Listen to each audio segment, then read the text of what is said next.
Amen po ba? Para si Pastor Lino na ang kausap po ito. Tayo po ay nandito sa promise na. Baka tayo ay nasa promise na may pangako. Amen po ba? Amen. Gusto ko naman malirahan dito sa promise na eh. Amen? That's why the power of prayer. Balikan natin mga minamahal na kapatid. Kuminsan, tayo mga Kristiyano, hindi tayo sawi. Tayo ay wagi. Hindi tayo talo na. Tayo ay laging panalo. Sa mga ating Diyos ay buhay. Maaari wala kang pera ngayon, baka bukas may nanalo ka. Amen po ba? Ano pa kakaiba ng mayaman? Sa katulad ko, mayaman din naman tayo. Amen po ba? Ano po ba na mayaman ka? Kasi may mansion ka na eh. Sa langit ka lang. Amen po ba? Ang kahirapan nasa isip yan. Pagkaming ko kang bibig po, puro ka mahirap, puro walang ano. Walang power. Hello? Amen? Nakita mo mga alagad ng Panginoon? Kahit na pinag-uusig, kahit na gusto lang patayin, kahit na ano mga balakid sa kanila, kahit na kakulong na, ang kulungan nawawasak. Hallelujah. Amen? Ano ba pagkakaiba ng Diyos ngayon? Noon at ang Diyos ngayon? Kung hindi kumikilos sa Diyos, sayang naman ang pagsisimba.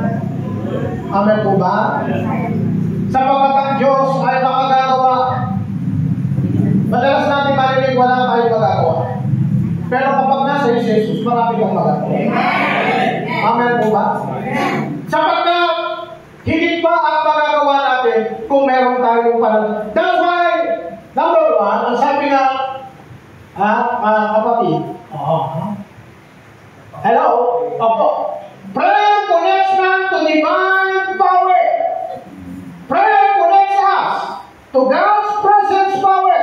Ang sabi po sa Psalms chapter 145, sa sino mang tao ang pagtawag sa kanya'y tapat at totoo, kanyang tinutugon at kung nagigipit, hinahapos siya.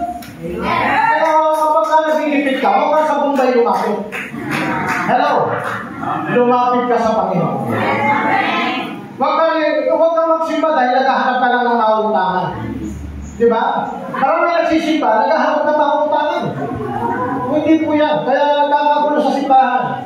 Bakit? Pag hindi na makapagbayad ng utang, hindi na magsisimba. Yun ang naging dahilan ng hindi niya pagsimba. Sapagkat hindi siya nakapagbayad ng utang.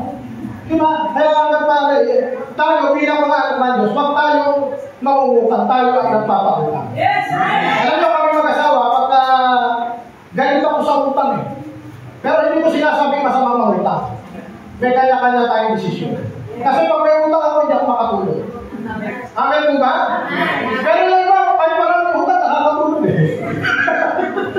Prayer! Anong sabi ng salita? Ang sino magiging tao ang pagtawag sa kanya tapat na totoo? Kanyang kapag katapat, kapag katotoo, baka hindi ka peke. Dalawa lang naman ang mundo eh. Totoo o peke. Di ba? Merong balitang totoo, merong fake news.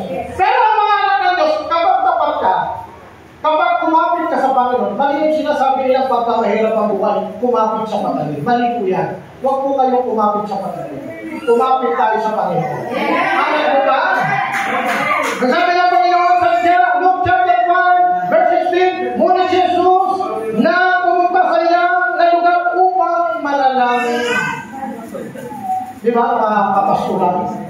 Ang Panginoon mismo nananalangin. Pagka hindi tayo nananalangin, manghihina tayo.